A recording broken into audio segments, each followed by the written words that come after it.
In a few days, I'll be out. Yung nagawa ko, para sa akin yun na yun. The best that my efforts can really achieve. Kung kulang pa yun, pasensya na po. Then, hindi ko na talaga kaya. The things that I failed to do, mostly not because of negligence or may mga shortcomings ako, but talagang time, 6 years would not be enough to finish all the projects. At sa inyong lahatin ko na lang, pati ang TV networks, hindi ko na lang i-mention, basta lahat. Maraming salamat po sa inyo and your help in my journey in the 6 years na binigyan ninyo ako ng honor maging presidente ng Pilipinas. Maraming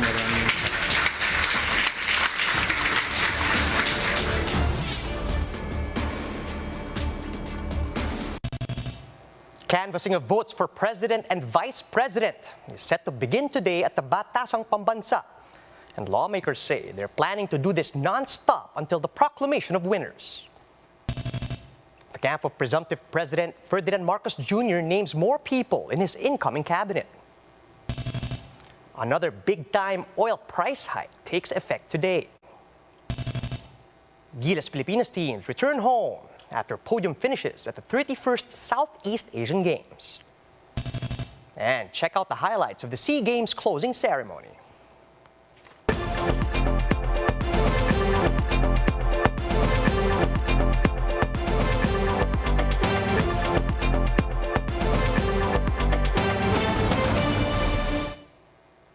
Fast, focused, and fearless. Here's everything you need to know as you jumpstart your day. I'm Charles Lejano. Congress is set to convene as the National Board of Canvassers to canvass the votes in the May 9 presidential and vice presidential races. House of Representatives Secretary General Mark Mendoza says canvassing is set to begin at 10 a.m. today.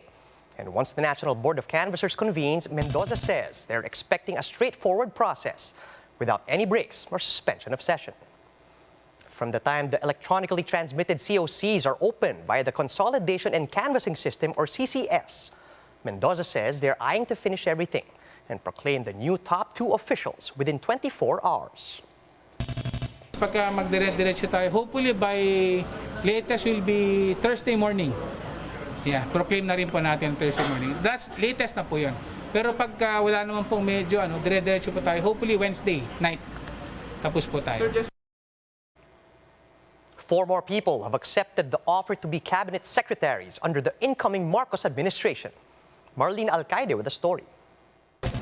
A little over a month before his proclamation, presumptive President Ferdinand Marcos Jr.'s cabinet is slowly taking shape. One of the latest to join is Cavite's 7th District Representative Boying Remulla, who accepted the offer to be the next Justice Secretary. Pag tinawag ka ng Pangulo, di ba, paano ka tatanggi? It's a very rare opportunity given to a lawyer like us.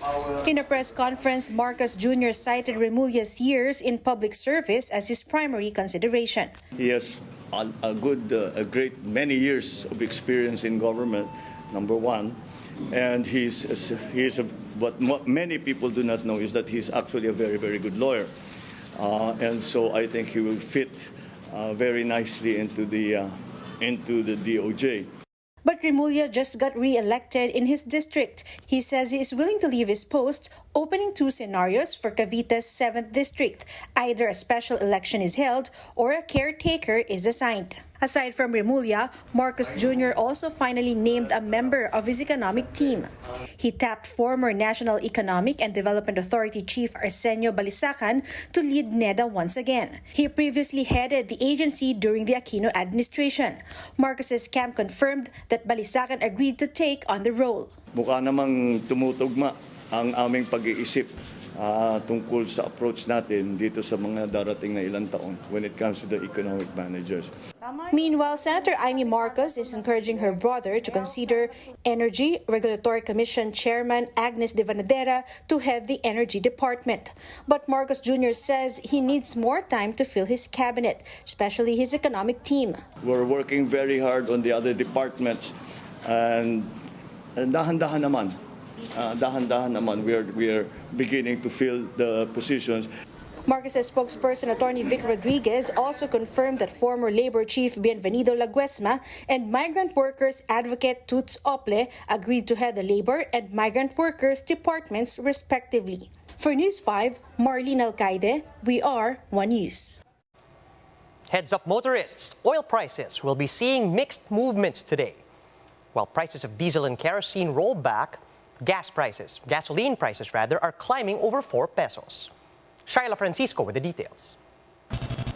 Every day, Hernando hitches a ride from Tungco, Quezon City to a bus stop near Quezon Memorial Circle.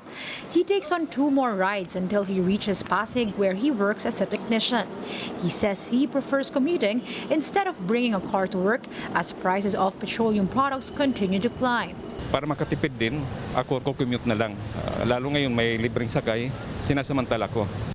After a rollback last week, gasoline prices per liter will increase by almost 4 pesos, while prices of kerosene and diesel will roll back by more than 2 pesos, according to oil firms. The Energy Department explains that higher demand for gasoline pushed the prices up. Magkaiba yung galaw kasi magkaiba din yung kanilang pangangailangan. May mga bansa na talagang mas magasolina ang kanilang pangangailangan na sa United States, di ba? Palapit yung summer nila. So ibig sabihin, karamihan sa mga tao sa United States or even sa European countries, nagbabakasyon sila. So yun ang tinatawag na driving season. The agency advises motorists to plan their itinerary ahead and to lighten vehicle load to lessen fuel consumption. The LTFRB, for its part, is in talks with the transport sector to manage routes amid the influx of commuters. Meron po nakikita tayong paggalaw ng demand in a specific route or specific area. Para ma-address po yung paggalaw na iyon, is kailangan namin i-coordinate yan sa mga operators natin. Aside from oil price hike, motorists using the Manila-Cavite Toll Expressway or Cavitex will also have to deal with higher toll fees. Since Sunday, prices have increased by 8 to 25 pesos. Kailangan po kasi nating balansehin din naman ang interest ng ating motorista at ang interest din naman po ng ating mga investors. PUV drivers and operators may opt to get discounts and rebates under the government's Toll Reprieve program.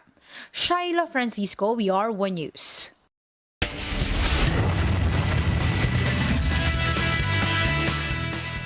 The 31st Southeast Asian Games in Hanoi, Vietnam has come to a close.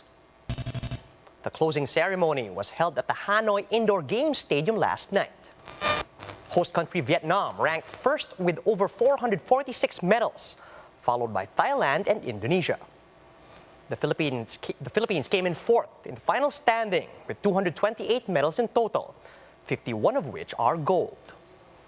National team chef de mission Ramon Fernandez represented the Philippines in the closing ceremonies. And to cap off the night, Vietnam officially lowered the SEA Games Federation flag and passed it over to the representative of Cambodia. This is a symbol of handing over to them the hosting duties for the 32nd SEA Games. Meanwhile, the Gilas Pilipinas teams returned home after scoring podium finishes in the 31st SEA Games. Marty Bautista with the details. The country's national basketball teams are back in the country.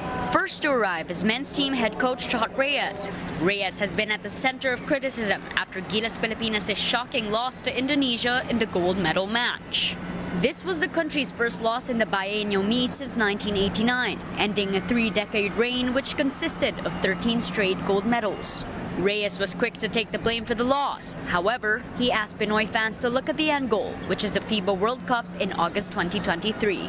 And I take full responsibility, take full accountability for what happened. I apologize to all the stakeholders. I apologize to the Filipino people, the Federation, for letting the country down. But like I said, That's sports. Gila's forward Matthew Wright also stepped in to defend Reyes. If you can accept all the praise and the glory when we win, then you should be able to accept the criticism. So it's not really a big deal. I just think that it's unfair to Coach Chot.